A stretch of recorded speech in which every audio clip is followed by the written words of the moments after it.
Like It nothing. like it was working. And that thing's been on there a lot of years. Yeah.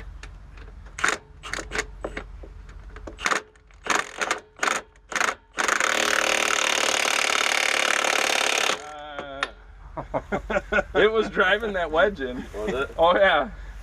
Impressive gun. Hey everyone, it's Brian and Jeff from WorkshopAddict.com. Today we're going to take a look at Milwaukee's Gen 2 M18 half-inch high-torque impact wrench. This is model number 2767-22, and the 22 designates it comes in a kit with two 5.0 amp hour batteries. You can also get this as a bare tool. Now the Gen 2 increases the nut-busting torque to 1,400 foot-pounds and the fastening to 1,000 foot-pounds. But I want to let you know that there are two types of anvils out here. You have the friction ring that we have that has the same specs that I told you, but they also have a pin detent model that's meant for working overhead or in areas that's higher than 6 foot off the ground. Now because that pin detent has a hole through it and a spring in it, that anvil is not as strong as the friction ring, so they lowered the torque on that model. So if you're looking for a lot of torque, make sure you don't get the pin detent model.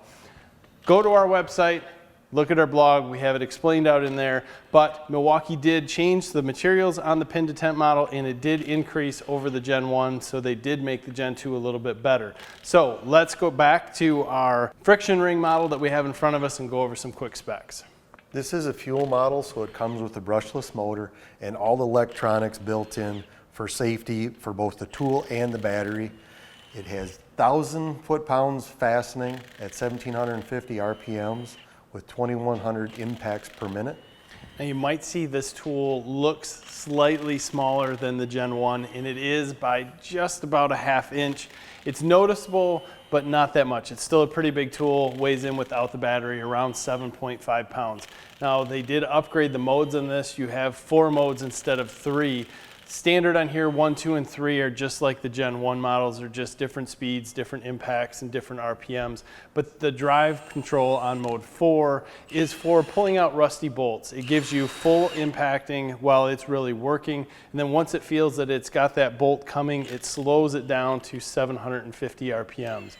Now we use that on the truck behind us, and it's really not going to be what you're going to use for automotive. No, well, in some cases, yes, but not for rotating tires. It just took too long. It slowed us up. Right. So these modes are pretty cool. I'm sure that they're going to come out with a 1-key model here in the future, and that will be pretty neat.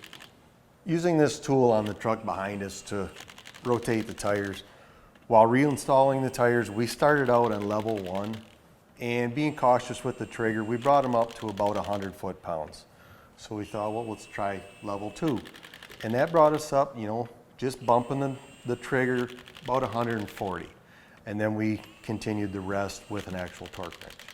This tool is a little deceiving because while you're using it, you have to be cautious, but it doesn't give you the feeling that it's got a ton of power. But it does. It does. We use this on approximately a 1-inch bolt. It was a 1.5-inch nut, and we had it sitting in the back of the shop. We had that thing torqued down for about 1.5 years to approximately 700 foot-pounds.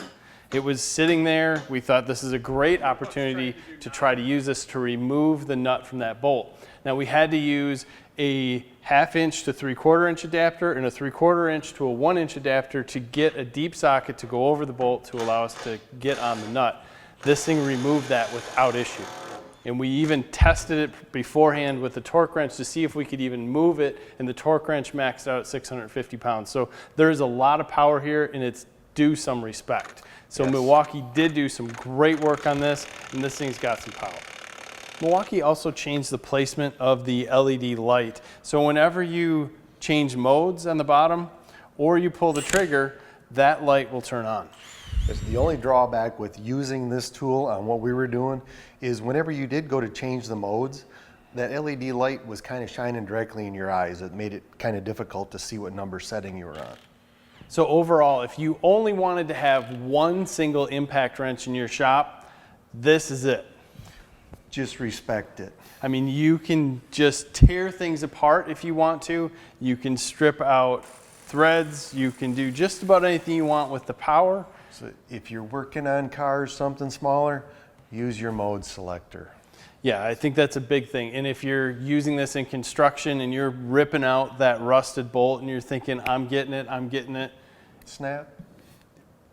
It's awesome. But again, just use it with respect. I think Milwaukee hit everything that they should have here. They made the Gen 2 a little bit smaller. They made it more powerful. They gave you some options in drive control, and they tried to do an upgrade with the LED light that might work out really good for some people, and it might be in an awkward place for others. Good little tool. Stop by WorkshopAddict.com for more information on this. We wrote a lot out in our blog about why the anvil changes, what's going on with different modes, the different RPMs. It's good read. Also follow us on social media. We appreciate your time, guys. Have a great day.